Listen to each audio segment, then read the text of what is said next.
You guys know by now that it's always hard for me to come and do a post-game video after a loss, especially when it was such a close game that was within the Bulls' grasp. But despite letting the game slip out of their fingers, there were a lot of encouraging things that actually came from this one. Most importantly was the effort for which the guys played tonight throughout the whole game.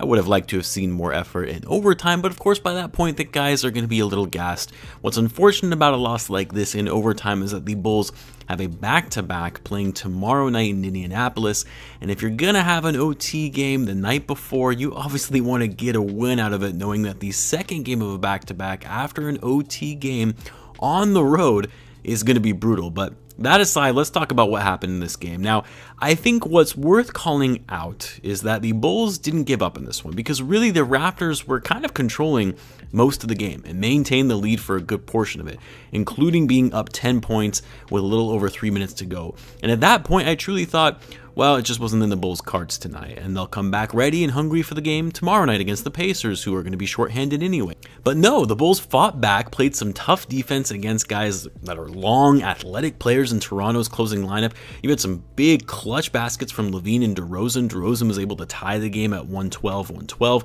A huge defensive stop from the Bulls on the other end, and then what looked like a botched play where the clock was ticking down and the Bulls nearly turned the ball over. You had Vucevic come through in the clutch and somehow put up a shot with the shot clock expiring to give the Bulls a 2-point lead, which I believe it was 8 seconds left in the game at that time.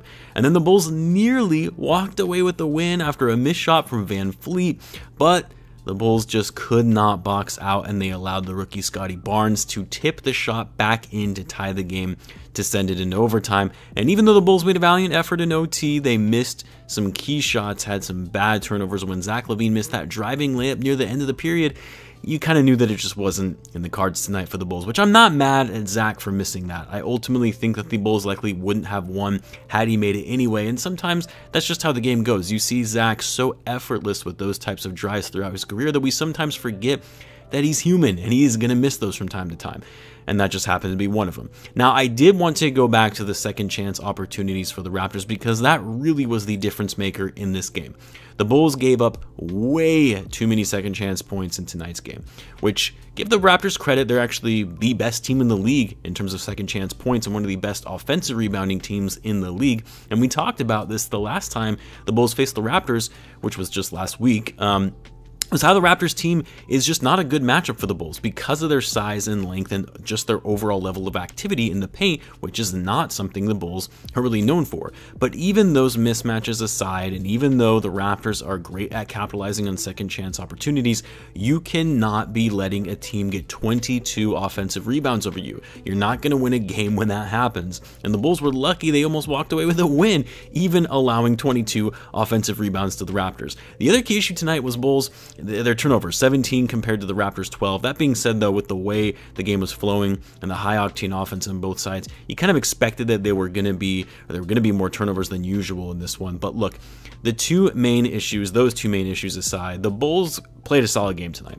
Like, really, they did. Because I said, when you give up 22 offensive rebounds, more often than not, you're not going to be in the game. And the Bulls kept this one competitive throughout, and part of what I like seeing was the fact that the Bulls defense has finally started looking a little better. Again, nothing like it was when we had Lonzo and Caruso, but the effort was there tonight. Even guys like Zach Lavine and DeMar DeRozan were getting involved, especially with DeRozan. He was very active on defense tonight. I think he wanted to show out against his former team and play hard to get a win. So, that was one piece that I like seeing, that was encouraging, aside from just the overall level of effort and energy, which I mentioned at the top of the video. The other positive, how about the solid game from Vucevic tonight? The guy learns that he wasn't an all-star reserve, which, let's be honest, he shouldn't have been. I think Vucevic has had a nice season, even though he's been inconsistent, but he hasn't been playing at an all-star caliber level. But man, tonight he sure looked like he was. He looked like the Vucevic from the Magic days. Dude was putting in work, crashing the boards, playing hard in the post, hitting jump shots. Like, what? He was 4 for 6 tonight from 3, 13 for 21 from the field, 30 points. Cannot remember the last time we saw a 30-point night from Vucevic. 18 rebounds and 4 assists. Solid outing for Vuce. If only that last shot in regulation would have won it. It would have actually capped off the night that much more for him. And I'm not talking about that final hoist with 0.7 on the clock. That was just a poorly executed play. I wouldn't have expected him to hit that. And then the other thing I like seeing was the ball movement. Great ball movement tonight. The Bulls posted up 30 assists, which is very rare for them to lose when they put up 30 or more assists. This was only their second loss all season when doing so. DeRozan was great tonight, not the best with his all-around shooting, but he was doing what he does best in drawing contact and getting to the line and hitting all 14 of his free throws. DeRozan finished the game with 28 points, 7 assists, and 6 rebounds, and 2 steals. Lavine, a little quieter night for him, although it's not like he was shooting the ball poorly. He actually was just deferring to other guys on shot attempts.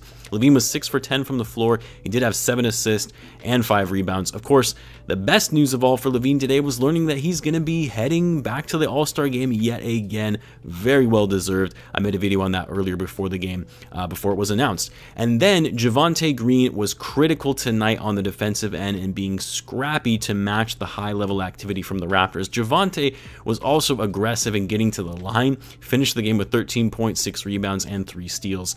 Io has still been solid in running point for the Bulls. Like, with every passing game, you see how good this kid is at running the floor and being the playmaker that the Bulls need while Lonzo Ball is out.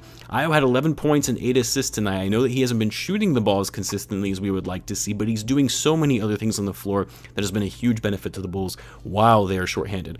Coby White was also great as the 6th man coming off the bench. I guess I shouldn't say great. He was decent. I was a little disappointed in some of the plays Coby made down the stretch. He took some bad shots that led to points in transition for the Raptors and had a really bad turnover late in the game where he just threw the ball out of bounds. Coby did have 16 points, though, on 6 for 15 shooting.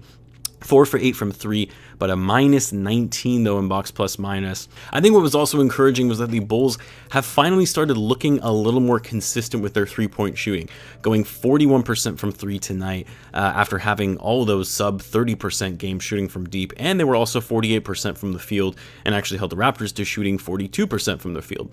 So look, yes, a tough loss to swallow, especially when you had the game in your hands with 8 seconds to go. But there were a lot of positives from this game. The Bulls looking a little more cohesive now that it's been a couple weeks without Lonzo, Caruso, and Derrick Jones Jr. Like, as a fan, what you want to see is progress and improvement despite losing some of your key defenders. And we're slowly but surely seeing that compared to the games right after these guys first started missing time. Anyway, the Bulls are back at it tomorrow. I wouldn't be surprised if we see at least one of the Bulls' big 3 get some rest and miss the game tomorrow, especially when the Pacers are going to be without Miles Turner, Sabonis, and Brogdon. So I would hope that the Bulls can get a win, even if some of the guys do rest, but we'll have to wait and see. I'll be back with the live game chat tomorrow. Apologies for not having it this evening. It actually would have been a lot of fun with all the back and forth that was in this game. But anyway, guys, be sure to subscribe if you're a Bulls fan, as I do post daily Bulls content. Thanks again for tuning in, guys, and I will catch you in the next one.